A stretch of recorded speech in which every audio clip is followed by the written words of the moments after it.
Baik, bismillahirrahmanirrahim. Assalamualaikum warahmatullahi wabarakatuh. Alhamdulillahilladzi qad akhrajana ijal fikri li arbabil hija wassalatu wassalamu ala sayyidil mustafa amma ba'du.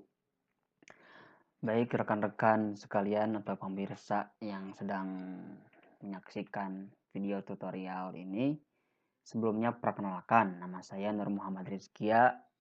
Saya dari jurusan Ilmu Hukum kelas C semester 6 di Fakultas Syariah dan Hukum Universitas Islam Sunan Gunung Jati Bandung. Baiklah, di sini saya akan sedikit menyampaikan dan juga menjelaskan mengenai tutorial tata cara penyusunan legal opinion. Nah, sebelum masuk ke tutorialnya, di sini saya akan sedikit menjelaskan mengenai definisi atau pengertian mengenai pemahaman dari legal opinion ini. Dari sumber yang saya baca, yang dimaksud dengan legal opinion secara umum adalah suatu dokumen tertulis yang dibuat oleh advokat untuk kliennya, di mana advokat tersebut memberikan atau menuangkan pandangan atau pendapat hukum sebagaimana yang diterapkannya terhadap suatu fakta hukum tertentu dan untuk tujuan tertentu. Itu kira-kira mengenai apa definisi. Sebenarnya saya tahu bahwa teman-teman sekalian sudah mengetahui mengenai pengertian ini. Dan adapun tujuan dari dibuatnya legal opinion, yaitu salah satunya untuk memberikan pendapat hukum atas suatu persoalan hukum yang sedang dihadapi oleh klien agar didapatnya suatu keputusan atau tindakan yang tepat atas persoalan hukum yang ada tersebut. Dan juga perlu diketahui bahwa legal opinion ini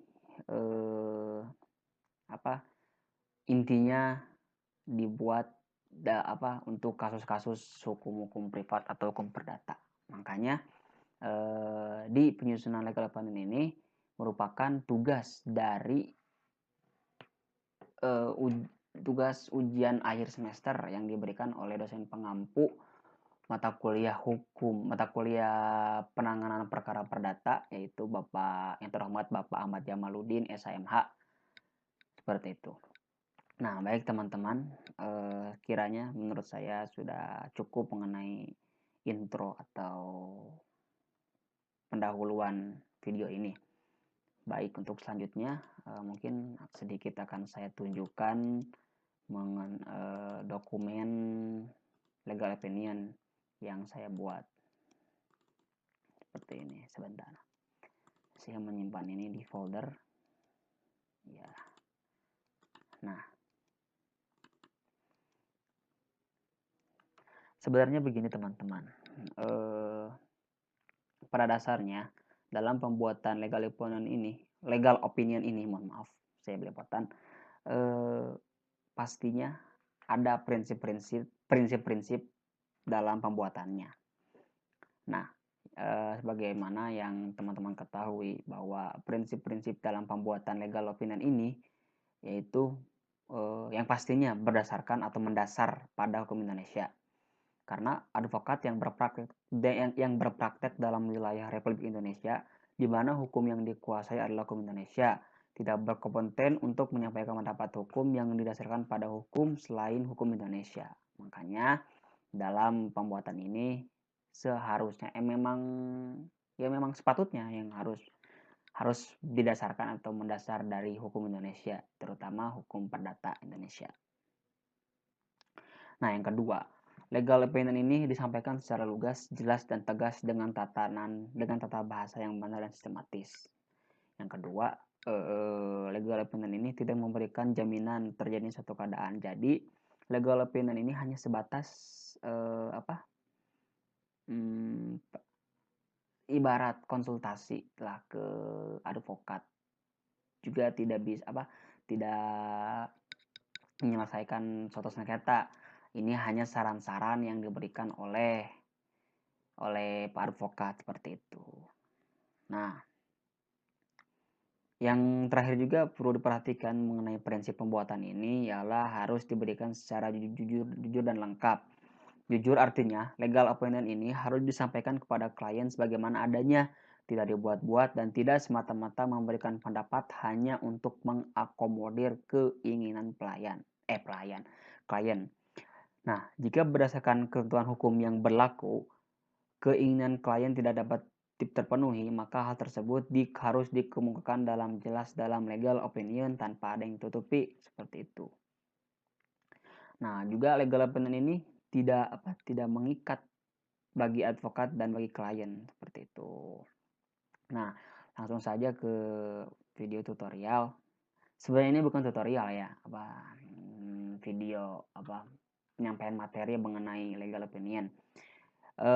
Nah, dokumen yang saya buat, yang saya tampilkan di sini ialah merupakan berkas atau legal opinion yang saya buat sendiri. Ini bukan legal opinion yang sah, tapi ini hanya sebatas latihan saja, yang mana file ini merupakan tugas mandiri kalau tidak salah, yang waktu itu diberikan oleh Pak Jamal, seperti itu. Nah, yang pertama yang harus diperhatikan terhadap penyusunan legal opinion ini ialah format penyusunannya. Nah, bisa teman-teman lihat sendiri mengenai materi penyusunan di PowerPoint yang sudah Bapak sampaikan, dosen kita sampaikan. Nah, di sini bisa teman-teman lihat, baca sendiri, seperti itu. Nah, untuk yang pertama diperlukannya, atau memang ya di setiap perkara, khususnya dalam pembuatan legal opinion ini, memang ya pertama yang diperhatikan adalah pendahuluan. Nah, yang dimaksud pendahuluan di sini, ini yang saya tunjukkan, ialah bagian yang berisi penjelasan atas dasar apa advokat membuat legal opinion. Nah, di sini teman-teman, kira-kira saya perbesar sedikit.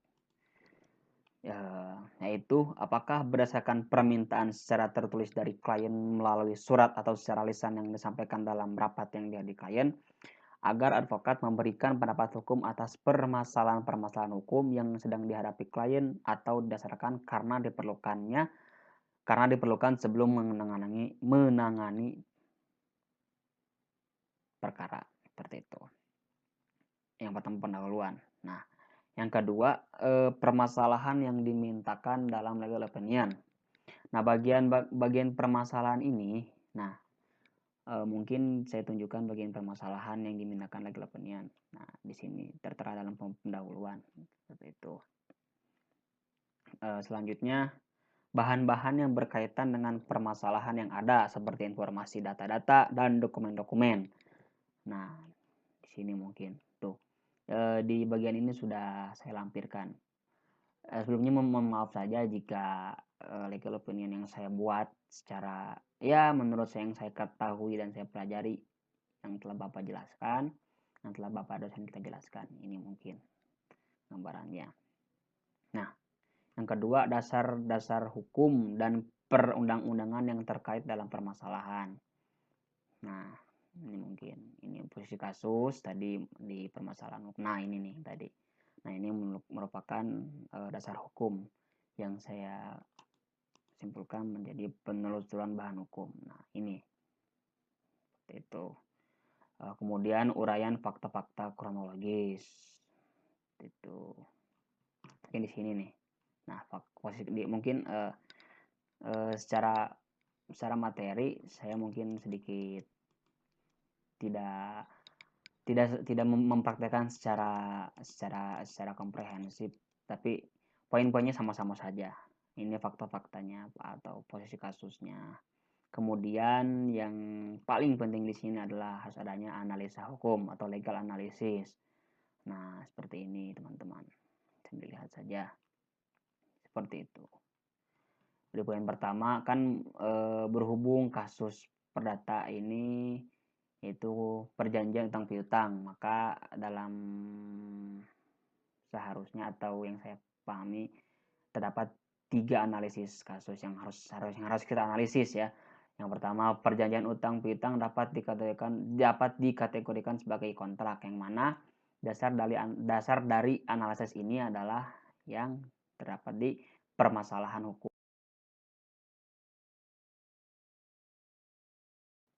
Baik, kita lanjutkan kembali mengenai pembahasan tadi. Terakhir kita tadi sampai di analisa hukum atau legal analisis.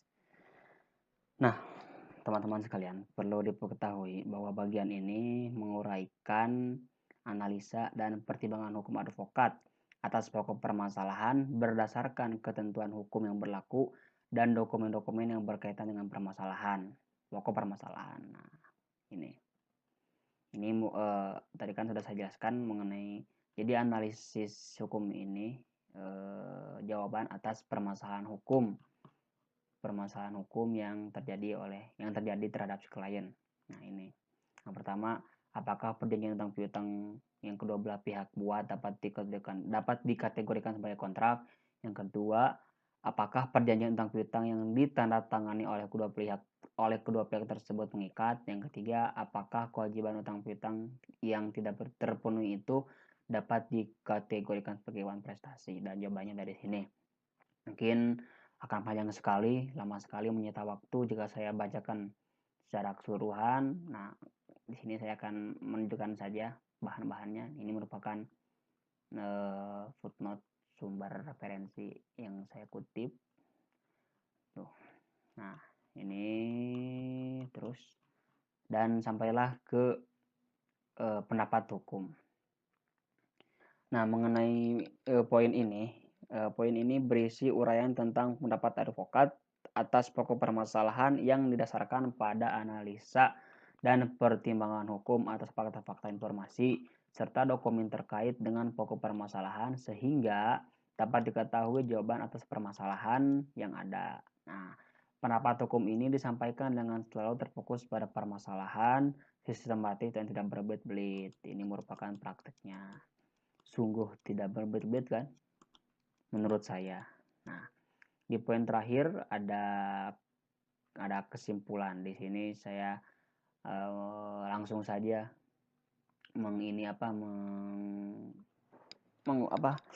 mengubahnya menjadi rekomendasi kesimpulan. Jadi pada kesimpulan, jadi ini bisa saja disebut kesimpulan menurut saya ya. Koreksi bila salah. Nah, di sini kesimpulannya. Nah, di kesimpulan ini berisi tentang hal yang didapatkan berdasarkan hasil analisa setelah melakukan seluruh tahap-tahap pembuatan legal opinion yang telah dipaparkan sebelumnya. Seperti itu. Nah, mungkin ya bagaimana ya? Mungkin sebenarnya kesimpulan ini lebih-lebih ke rekomendasi buat si klien untuk segera mengajukan gugatan wan prestasi di pengadilan. Seperti itu kira-kira teman-teman. Nah, mungkin